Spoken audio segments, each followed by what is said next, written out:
Imagine waking up one morning and realizing the person you trusted most in this world, the person you planned a future with, wasn't just lying to you, but secretly destroying your entire life savings.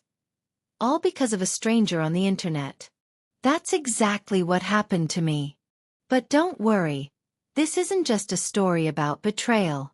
It's about the sweet justice that followed. If you've ever been lied to, betrayed, or made to feel like you weren't enough, hit that like button. Subscribe if you're ready for stories where karma does the heavy lifting. Because this one will make you believe in justice again. When I met my husband 4 years ago, I thought I had finally found my person. We were best friends before we became lovers. He made me laugh until my stomach hurt, he cooked dinner when I worked late, and he was always the first to reach for my hand in a crowded room. 2 years into marriage, we had a plan. A future. Every penny we tucked away in our savings account was for our dream. A down payment on our first home. We'd sit together some nights, scrolling through online listings, imagining kids' bedrooms, a garden, maybe even a dog. Life wasn't perfect, but it was ours. Or at least I thought it was. It started with a text message. My phone buzzed, and when I opened it, my stomach dropped. There were photos. Intimate, graphic photos of my husband. And they weren't just sent to me, they were sent to my family, my friends, and even to some of his colleagues at work. I remember staring at my screen, my hands shaking so badly I nearly dropped the phone. My heart pounded in my ears. What is this?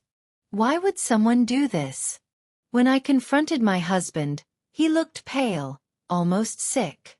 At first, he claimed they were old pictures, taken before we met.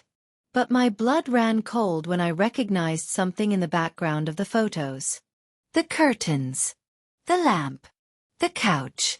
All from our flat. The home we shared. That's when the truth started spilling out.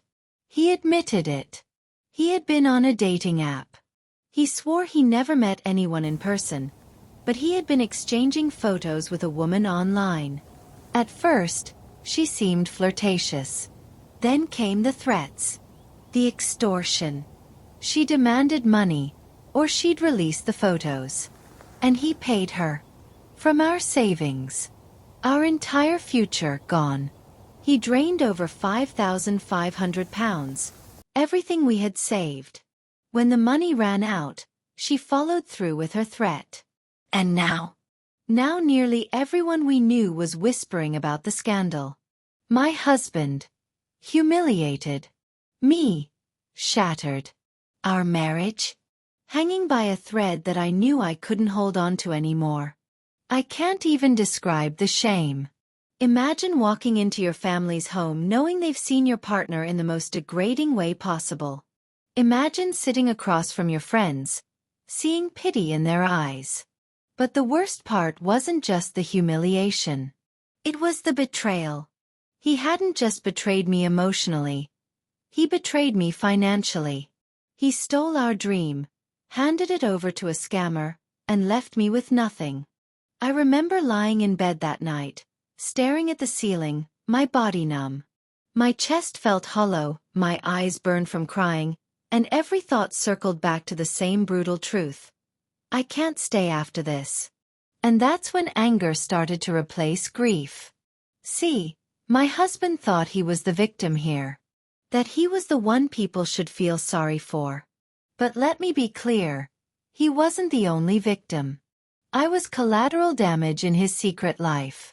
And if he thought he could drag me down with him, he had another thing coming. I realized something important. While he had lost everything, I still had something left.